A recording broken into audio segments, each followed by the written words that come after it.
Assalamualaikum warahmatullahi wabarakatuh. Semoga Allah senantiasa merahmati kita semuanya.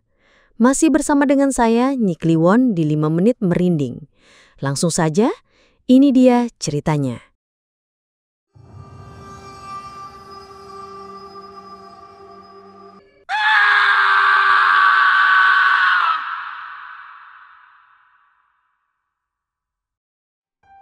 Malam Perjanjian.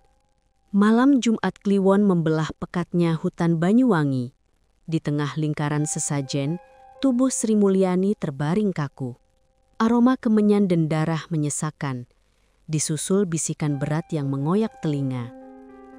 Kekuatan tak kasat mata menjeratnya, memaksa sebuah hubungan yang tak terucap. Tubuhnya bergetar hebat, tercekik ketakutan. Hidupmu akan kaya raya, tapi kau tak akan pernah bebas dariku.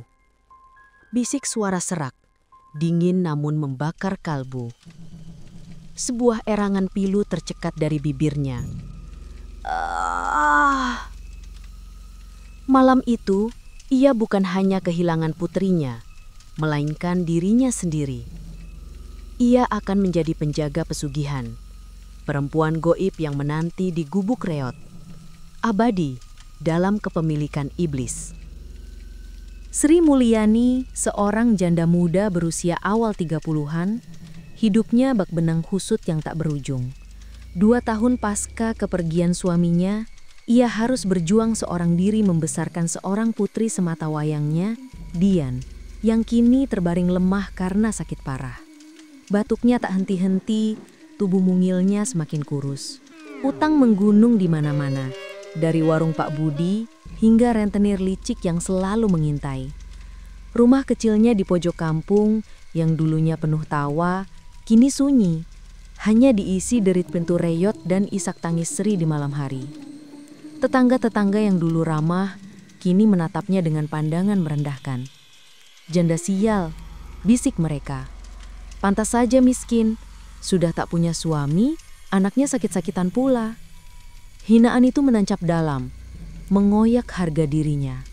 Sri sudah mencoba segalanya, bekerja serabutan, meminjam sana-sini, bahkan menjual perhiasan warisan terakhir dari almarhum ibunya. Namun semua tak cukup. Biaya pengobatan Dian terus melambung, seperti jurang tanpa dasar. Keputusasaan mulai merangkak, membelenggu jiwanya.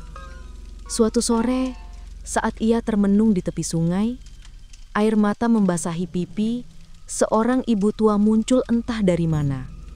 Wajahnya keriput, rambutnya memutih di sanggul sederhana, sorot matanya tajam, namun menyimpan sebuah misteri. "Nak, jangan kau biarkan dirimu tenggelam dalam kesedihan," ucap Ibu Surti, nama dukun itu dengan suara parau. "Ada jalan pintas untuk kekayaan, untuk kesembuhan anakmu." Sri menatapnya dengan tatapan kosong, antara ragu dan secerah harapan. "Tapi, ada harga yang harus dibayar," lanjut Ibu Surti tersenyum tipis. Malam itu, di gubuk reot Ibu Surti, Sri dihadapkan pada pilihan paling berat dalam hidupnya. Mempertaruhkan dirinya, bahkan jiwanya, demi secerah harapan bagi sang buah hati.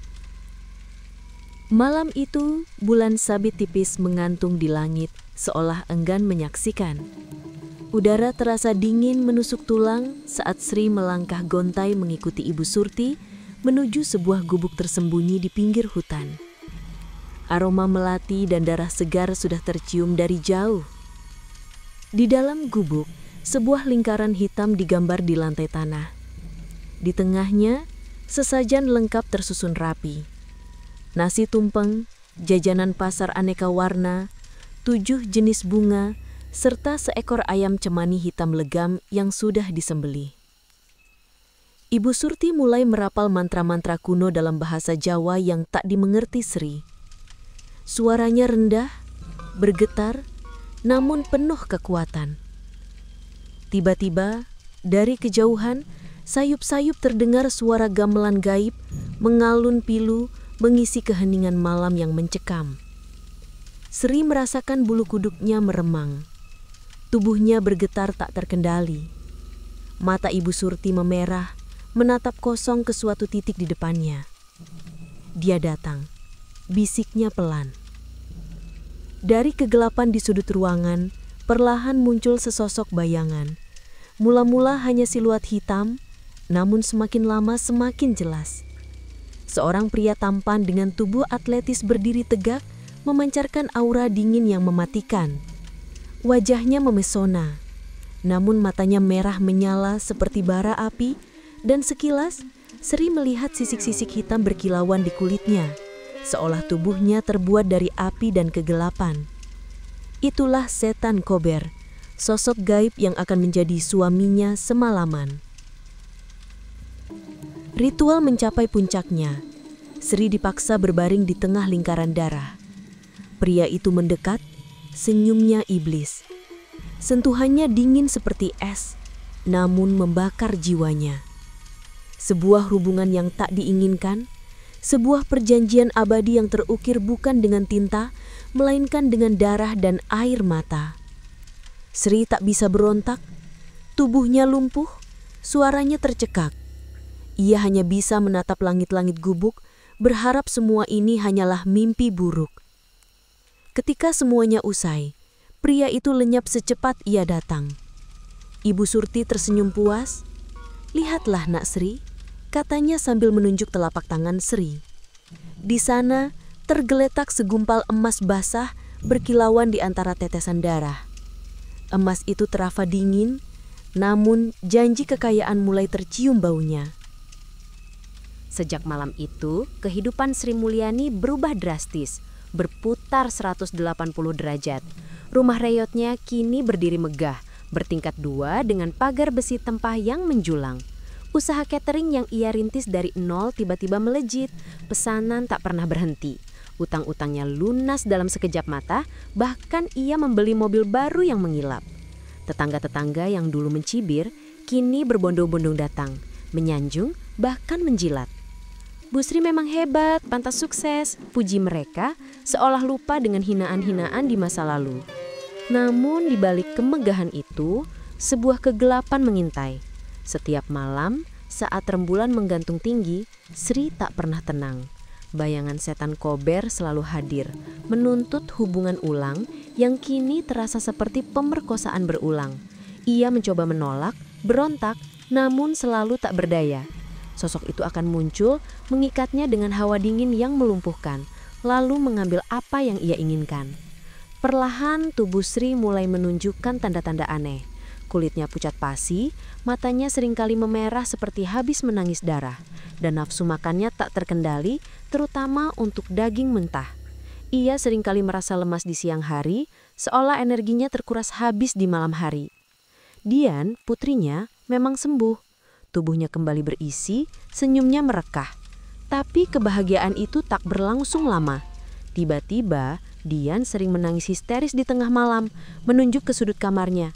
"Ibu, ada laki-laki hitam di sana, matanya merah," racaunya ketakutan. Sri mencoba menenangkan, mengatakan itu hanya mimpi. Namun ia tahu itu bukan mimpi. Setan Kober tak hanya menguasai dirinya, tapi juga merambah ke kehidupan putrinya. Tuntutan setan Kober semakin menjadi-jadi, tak lagi hanya di malam hari. Terkadang ia muncul di siang bolong, saat Sri sendirian di rumah, mengganggunya dengan sentuhan dingin dan bisikan-bisikan kotor. Sri merasa terperangkap, trauma, jiwanya terkoyak. Ia bagai boneka yang dimainkan oleh iblis. Suatu pagi, Dian kembali sakit. Kali ini lebih parah. Demamnya tinggi, tubuhnya kejang-kejang dan kulitnya membiru pucat. Sri panik, membawa putrinya ke berbagai dokter. Namun tak ada satupun yang bisa menjelaskan penyakit aneh ini. Dengan putus asa, ia mendatangi Ibu Surti lagi. Wajah Ibu Surti terlihat lebih gelap. Sorot matanya kini penuh peringatan. "Nak Sri, setan Kober tidak puas dengan hubunganmu saja," katanya dengan suara berbisik. "Tumbal pesugihan harus dibayar dengan darah keluarga. Itu adalah harga yang tak bisa kau tawar." Sri terhenyak, tubuhnya bergetar hebat. darah keluarga. Maksudnya, Dian? Tidak, ia tidak akan membiarkan itu terjadi. Ia mencoba kabur, mencoba melepaskan diri dari jeratan perjanjian terkutuk ini. Ia berdoa, ia berzikir, ia bahkan mencoba meminta bantuan seorang kiai. Namun semua sia-sia. Setan Kober muncul dengan wujud yang jauh lebih mengerikan dari sebelumnya. Matanya menyala seperti lava, taringnya memanjang, dan aura api neraka menyelimutinya. Ia tertawa, tawanya menggelegar, merobek malam. Kau milikku, Sri, dan apapun yang kau miliki juga milikku. Malam itu tangisan Dian terdengar memilukan. Sri mencoba meraihnya, memeluknya, namun kekuatan tak kasat mata mendorongnya menjauh. Ia hanya bisa melihat putrinya kejang-kejang. Matanya melotot ketakutan, seolah melihat sesuatu yang tak bisa ia jelaskan. Tubuh mungil itu membiru, perlahan dingin. Dian mengembuskan nafas terakhirnya, dengan wajah penuh kengerian yang tak akan pernah Sri lupakan. Putrinya, satu-satunya harapan dalam hidupnya, telah tiada, dibayar dengan darah. Kehilangan Dian adalah pukulan telak yang membuat Sri jatuh ke jurang keputusasaan paling dalam. Kekayaan yang ia dapatkan kini terasa hampa, tak ada artinya. Rumah megah, mobil mewah, semua hanyalah pengingat pahit akan harga yang teramat mahal yang harus ia bayar. Keluarganya hilang, jiwanya kosong. Ia mencoba bunuh diri. Tiba-tiba, ia menelan sebotol penuh pil tidur. Namun saat kesadarannya mulai meredup, setan Kober muncul, dengan sentuhan dinginnya menghempaskan pil-pil itu dari tubuhnya. Tiba-tiba, ia mencoba mengiris pergelangan tangannya. Namun sebelum pisau itu menancap, sosok itu muncul lagi, menggenggam tangannya dengan erat. Kau tak bisa mati, Sri, bisik setan Kober. Suaranya kini terasa seperti bisikan dari liang kubur. Kau milikku. Sampai dunia runtuh, kau tetap milikku. Jiwamu telah terikat. Tubuhmu adalah wadahku. Tubuh Sri perlahan berubah. Wajahnya semakin pucat, matanya selalu memerah, dan aroma amis yang khas selalu mengikutinya kemanapun ia pergi. Ia tak lagi makan, tak lagi tidur. Ia berjalan seperti mayat hidup, terperangkap di antara dunia manusia dan dunia gaib. Ia menjadi penjaga pesugihan itu, perempuan gaib yang menanti di gubuk reot di pinggir hutan. Setiap malam Jumat Kliwon, ia akan muncul, dengan tatapan kosong namun penuh pesona, memikat orang-orang yang putus asa, yang tergoda jalan pintas menuju kekayaan. Bisikannya kini bukan lagi isak tangis, melainkan undangan maut. Ia adalah Sri Mulyani, namun bukan lagi dirinya. Ia adalah bagian dari setan Kober, abadi dalam kepemilikan. Bersama saya, Nyi Kliwon. Sampai jumpa di episode Mencekam selanjutnya. Jangan lupa subscribe, like, and share. Terima kasih. Wassalamualaikum warahmatullahi wabarakatuh.